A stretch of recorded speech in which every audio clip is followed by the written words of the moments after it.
Hello everyone, आज हम बात करेंगे पोस्ट ऑफिस की सबसे बढ़िया स्कीम के बारे में, यानी कि पोस्ट ऑफिस के बेस्ट प्लान के बारे में। आज हम बात करने वाले हैं पोस्ट ऑफिस की एनएससी स्कीम यानी नेशनल सेविंग सर्टिफिकेट स्कीम। देखिए, मैं क्यों इसे पोस्ट ऑफिस की सबसे बढ़िया स्कीम बोल रहा हूं, क्योंकि पोस्ट ऑफिस की एनएससी स्कीम जितना रिटर्न आज के टाइम पे दे रही है, पोस्ट ऑफिस की कोई भी दूसरी स्कीम इतना रिटर्न नहीं दे रही है जितना हमारी national saving certificate scheme return दे रही है। 1 अप्रैल से जो नई इंटरेस्ट रेट आई है, उससे पहले क्या था, पोस्ट ऑफिस की एनएससी स्कीम और पोस्ट ऑफिस की 5 साल की एफडी स्कीम, दोनों का इंटरेस्ट रेट सेम था। फिर भी एनएससी स्कीम ज्यादा रिटर्न दे रही थी।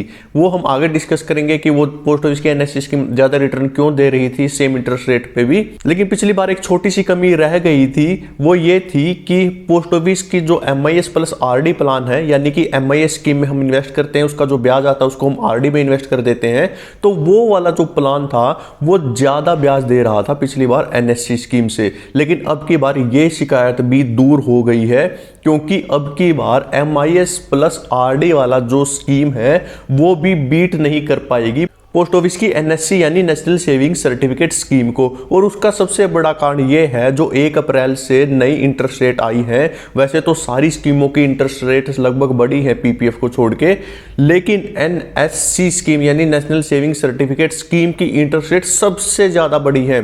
क्योंकि पिछली बार एनएससी स्कीम की इंटरेस्ट रेट 7% थी, अब की बार उसे बढ़ाकर 7.7 कर दिया गया है, यानी 0.7% बढ़ाया गया है एनएससी स्कीम की इंटरेस्ट रेट। जबकि बाकी स्कीमों की इंटरेस्ट रेट बढ़ी तो है, लेकिन इतनी ज़्यादा नहीं बढ़ी है। इसीलिए अब की बार एनएससी स्कीम में इन्वेस्ट करने पर हमें इतना फ़ायदा हो रहा है जितना पोस्ट ऑफिस की कोई भी दूसरी स्कीम, चाहे उसको हम एमआईएस प्लस आरडी स्कीम ही क्यों ना ले लें, वो भी अब की बार हमें एनएससी स्कीम से ज्यादा रिटर्न नहीं दे रही है। तो इस वीडियो में हम एनएससी यानी नेशनल सेविंग सर्टिफिकेट स्कीम के सारे रूल्स की जानकारी जानने वाले हैं, और इसके साथ साथ जानेंगे पोस्ट ऑफिस की एनएससी स्कीम में नई इंटरेस्ट रेट के हिसाब से कितने रुपए इन्वेस्ट करने पर हमें कितने रुपए मिलेंगे। नमस्कार दोस्तों, मेरा नाम है सतविंदर नरवाल। आइए जानते हैं पोस्ट ऑफिस की एनएससी स्कीम के बारे में सब कुछ बिल्कुल आसान भाषा में।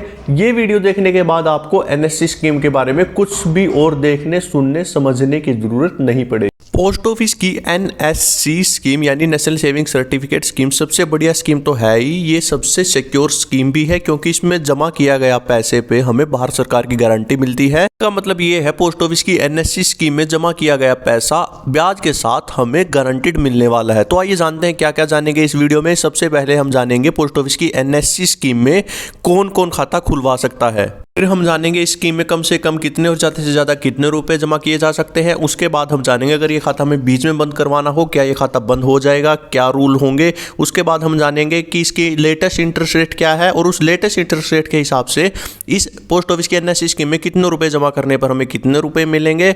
उसके बाद हम जानेंगे जब ये स्कीम कंप्लीट हो जाएगी तो उस केस में हमें कैसे ये खाता बंद करवाना है, हमें क्या क्या डॉक्यूमेंट लगेंगे, क्या ये खाता ट्रांसफर हो सकता है। और लास्ट में हम जानेंगे इसके टैक्स बेनिफिट के बारे में कि एनएससी स्कीम में क्या क्या टैक्स बेनिफिट मिलते हैं। आइए सबसे पहले जानते हैं पोस्ट ऑफिस की एनएससी स्कीम में कौन कौन खाता खुलवा सकता है। देखिए, पोस्ट ऑफिस की एनएससी स्कीम में भारत का कोई भी नागरिक खाता खुलवा सकता है। वो चाहे तो अकेला वो खाता खोल सकता है, या वो चाहे तो एनएससी स्कीम में किसी के साथ मिलकर खाता खोल सकता है। लेकिन ज़्यादा से ज़्यादा 3 लोग मिलकर ये खाता खोल सकते हैं, उससे ज़्यादा मिलकर ये खाता नहीं खुलेगा। अगर कोई शख्स 18 साल से कम है तो उसके बिहाफ से उसके माता पिता खाता चलाएंगे, लेकिन खाता उसका खुल जाएगा। और अगर कोई ऐसा शख्स है जो सोचने समझने की शक्ति जिसकी थोड़ी कम है, तो उसके बिहाफ पे भी उसके माता पिता ये खाता चला सकते हैं। अगर कोई शख्स 10 साल से ऊपर का हो गया है तो वो चाहे तो अपने नाम से भी खाता चला सकता है, उसमें माता पिता की ज़रूरत नहीं है। नहीं तो जैसे ही वो शख्स 18 साल का होगा, वो खाता उसके नाम पे ट्रांसफ़र हो जाएगा, फिर वो खुद अपना खाता चला सकता है। उसके लिए सिंपल एक एप्लीकेशन लिखने की जरूरत पड़ेगी। आइए अब जानते हैं पोस्ट ऑफिस की एनएससी यानी नेशनल सेविंग सर्टिफिकेट स्कीम में हम कितने रुपए जमा कर सकते हैं। देखिए, पोस्ट ऑफिस की एनएससी स्कीम में हमें कम से कम 1000 रुपये तो ज़रूर जमा करने पड़ेंगे, और मैक्सिमम इस स्कीम में कोई लिमिट नहीं है। हम कितने ही इस स्कीम में पैसे जमा कर सकते हैं, जितनी हमारी मर्जी है। लेकिन जो भी हम पैसे जमा करेंगे वो 100 के मल्टीपल में होंगे, यानी कि वो वो हम 1000, 2000, 5000 ऐसे जमा कर सकते हैं। ऐसे जमा नहीं कर सकते 55,539 रुपए। पोस्ट ऑफिस की NSC यानी नेशनल सेविंग सर्टिफिकेट स्कीम में एक आदमी जितने चाहे उतने खाते खोल सकता है। पोस्ट ऑफिस की NSC स्कीम में जमा किए गए पैसे पर इनकम टैक्स की 80C धारा के अंडर 1.5 लाख रुपए तक की टैक्स की छूट भी मिलती है। 1.5 लाख रुपए तक की इनकम पर हमें कोई टैक्स नहीं देना जो NSC स्कीम में हम डिपॉजिट कराएंगे। आइए अब जानते हैं पोस्ट ऑफिस की NSC स्कीम यानी नेशनल सेविंग सर्टिफिकेट स्कीम क्या बीच में बंद हो सकती है। देखिए, पोस्ट ऑफिस की जो NSC स्कीम है वो एक 5 साल की स्कीम है और ये 5 साल से पहले बंद नहीं हो सकती। इसमें सिर्फ 3 ही कंडीशन है जिस कंडीशन में ये बंद हो सकती है। सबसे पहले कंडीशन है जिसने अकाउंट खुलवाया है उसकी डेथ हो जाती है तो ये स्कीम बीच में बंद हो जाएगी। दूसरी कंडीशन ये है, देखिए पोस्ट ऑफिस की जो NSC स्कीम का खाता है वो हम किसी भी बैंक के पास लोन लेने के लिए गिरवी रख सकते हैं। अगर हम वो लोन नहीं चुकाते हैं तो वो बैंक हमारी इस स्कीम को बीच में बंद करवा सकता है और तब उस केस में ये NSC स्कीम बीच में बंद हो सकती है। तीसरी कंडीशन जिसमें NSC स्कीम बंद हो सकती है वो ये है, अगर कोई कोर्ट किसी केस में आदेश दे दे ये NSC स्कीम बंद करने की तो ये हमारी NSC स्कीम बीच में ही बंद हो जाएगी। इसके अलावा पोस्ट ऑफिस की NSC स्कीम किसी भी केस में 5 साल से पहले बंद नहीं होगी। आइए अब जानते हैं क्या पोस्ट ऑफिस की NSC यानी नेशनल सेविंग सर्टिफिकेट का अकाउंट एक आदमी से दूसरे आदमी को ट्रांसफर हो सकता है। देखिए, पोस्ट ऑफिस की NSC स्कीम एक आदमी से दूसरे आदमी को ट्रांसफर हो सकती है कुछ लिमिटेड कंडीशन में ही। आइए जानते हैं वो क्या कंडीशन है। सबसे पहले तो जिस शख्स ने NSC स्कीम खुलवाई है उसकी डेथ हो जाती है तो ये स्कीम उसके नॉमिनी को ट्रांसफर हो जाएगी। दूसरी कंडीशन, अगर किसी शख्स ने ये जॉइंट अकाउंट खुलवा रखा है और उनमें से किसी की डेथ हो जाती है तो वो जो NSC स्कीम है जो बच गया उसके नाम ट्रांसफर हो जाएगी। तीसरी कंडीशन, अगर कोई कोर्ट आदेश देती है किसी केस में तो ये स्कीम दूसरे शख्स को जिसको भी कोर्ट आदेश करेगी उसको ट्रांसफर हो जाएगी। और लास्ट कंडीशन ये जिसमें पोस्ट ऑफिस की NSC स्कीम ट्रांसफर हो सकती है, जैसा कि हमने पहले भी डिस्कस किया था, पोस्ट ऑफिस की NSC स्कीम गिरवी रखी जा सकती है लोन के लिए। यदि वो शख्स जिसने अपनी NSC स्कीम गिरवी रखी है बैंक के पास लोन लेने के लिए, अगर वो लोन को चुकाता नहीं है तो वो NSC स्कीम उस बैंक को ट्रांसफर कर दी जाएगी। तो आइए अब जानते हैं पोस्ट ऑफिस की NSC यानी नेशनल सेविंग सर्टिफिकेट स्कीम पे कैसे ब्याज लगता है और जब मैच्योरिटी होगी NSC स्कीम की तो हमें कैसे पैसे वापस मिलेंगे। देखिए, पोस्ट ऑफिस की NSC स्कीम में हमें एक साथ पैसे जमा करने होते हैं और उस पैसे पे ब्याज लगता रहता है। जैसे ही हम ये खाता खुलवाते हैं उस टाइम पे NSC स्कीम की जो इंटरेस्ट रेट होती है, जो ब्याज दर होती है, उस ब्याज दर के हिसाब से 5 साल तक इस पे ब्याज लगता रहता है और 1 साल का जो ब्याज लगा वो 31 मार्च को हमारे खाते में आ जाता है और अगले साल जो हमने पैसे जमा किए थे साथ में जो 31 मार्च को हमारे खाते में ब्याज आ चुका है उस पूरी अमाउंट पे अगली साल ब्याज लगेगा जो हमारी इंटरेस्ट रेट है NSC स्कीम की, और वो फिर अगली साल 31 मार्च को हमारे अकाउंट में आ जाएगा। यानी कि हर साल के बाद इस हमारी NSC स्कीम में ब्याज के ऊपर ब्याज लगता रहता है।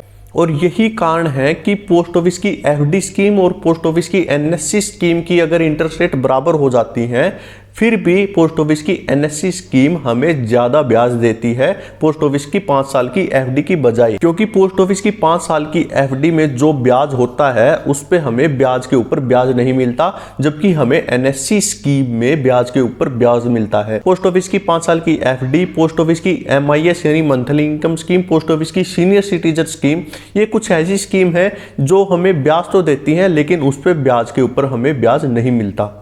तो आइए अब जानते हैं पोस्ट ऑफिस की लेटेस्ट इंटरेस्ट रेट क्या है और इस लेटेस्ट इंटरेस्ट रेट के हिसाब से हमें कितने रुपए इन्वेस्ट करने पर कितने रुपए मिलेंगे। आइए कैलकुलेटर की मदद से जानते हैं।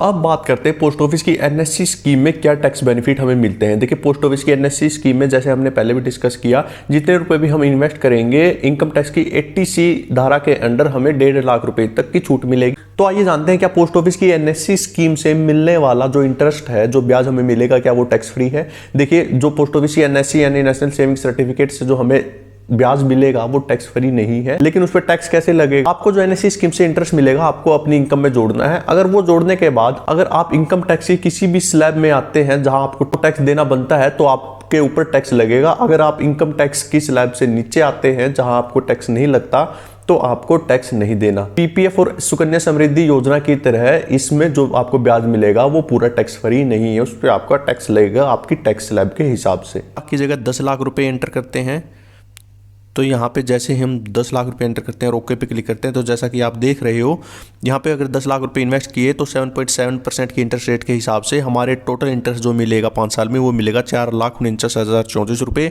और हमारे जो टोटल रुपए हो जाएंगे 5 साल के बाद 10 लाख बढ़ के हो जाएंगे 14,49,034 और सेम 10 लाख रुपए हम 5 साल की एफडी में इन्वेस्ट करते तो हमें मिलते 13,85,678 रुपये। तो आप खुद डिफरेंस देख सकते हो कि कितना ज़्यादा डिफरेंस है पोस्ट ऑफिस की एनएससी स्कीम में इन्वेस्ट करके। अगर आप कोई और अमाउंट जानना चाहते हैं पोस्ट ऑफिस की एनएससी स्कीम में इन्वेस्ट करने पर कितने रुपए मिलेंगे, पोस्ट ऑफिस की एनएससी स्कीम की फिलहाल इंटरेस्ट रेट 7.7 चल रही है और इस 7.7 इंटरेस्ट रेट के हिसाब से आइए जानते हैं अगर पोस्ट ऑफिस की एनएससी यानी नेशनल सेविंग सर्टिफिकेट में हम 5 लाख रुपए इन्वेस्ट करते हैं तो हमें कितने रुपए मिलेंगे 5 साल के बाद। तो यहाँ पे हम एंटर करते हैं 5 लाख और जैसे ही यहाँ पे ओके पे क्लिक करते हैं तो जैसा कि आप देख रहे हो अगर हम पोस्ट ऑफिस की एनएससी स्कीम में 5 लाख रुपए इन्वेस्ट करते हैं तो 7.7% जो इंटरेस्ट रेट चल रही है उस हिसाब से जो टोटल ब्याज मिलेगा 5 साल में हमें वो मिलेगा 2,24,517 रुपये और हमारे ये 2,24,517 रुपये जुड़कर हमारे 5 लाख रुपए हो जाएंगे 7,24,517 रुपये। और सेम अमाउंट अगर आप पोस्ट ऑफिस की 5 साल की एफडी में इन्वेस्ट करते तो आपको मिलते 6,92,839 रुपये। तो आप खुद अंदाज़ा लगा सकते हैं कि पोस्ट ऑफिस की एनएससी स्कीम कितनी बेहतरीन स्कीम है, जहां हमें 7,24,517 रुपये मिल रहे हैं, वहीं 5 साल की एफडी में हमें सिर्फ 6,92,839 रुपये मिल रहे हैं। आइए अब जानते हैं पोस्ट ऑफिस की एनएससी स्कीम में अगर 5 लाख की जगह 10 लाख रुपए इन्वेस्ट करते हैं तो हमें कितने रुपए मिलेंगे, आप कमेंट करके पूछ सकते हैं। अगर आपको ये वीडियो थोड़ी भी इंफॉर्मेटिव लगी हो तो चैनल को लाइक शेयर सब्सक्राइब कर दीजिए। अगर आपका अब भी कोई डाउट है पोस्ट ऑफिस की एनएससी यानी नेशनल सेविंग सर्टिफिकेट से रिलेटेड तो आप वो डाउट कमेंट करके पूछ सकते हैं। वीडियो देखने के लिए आपका बहुत बहुत धन्यवाद।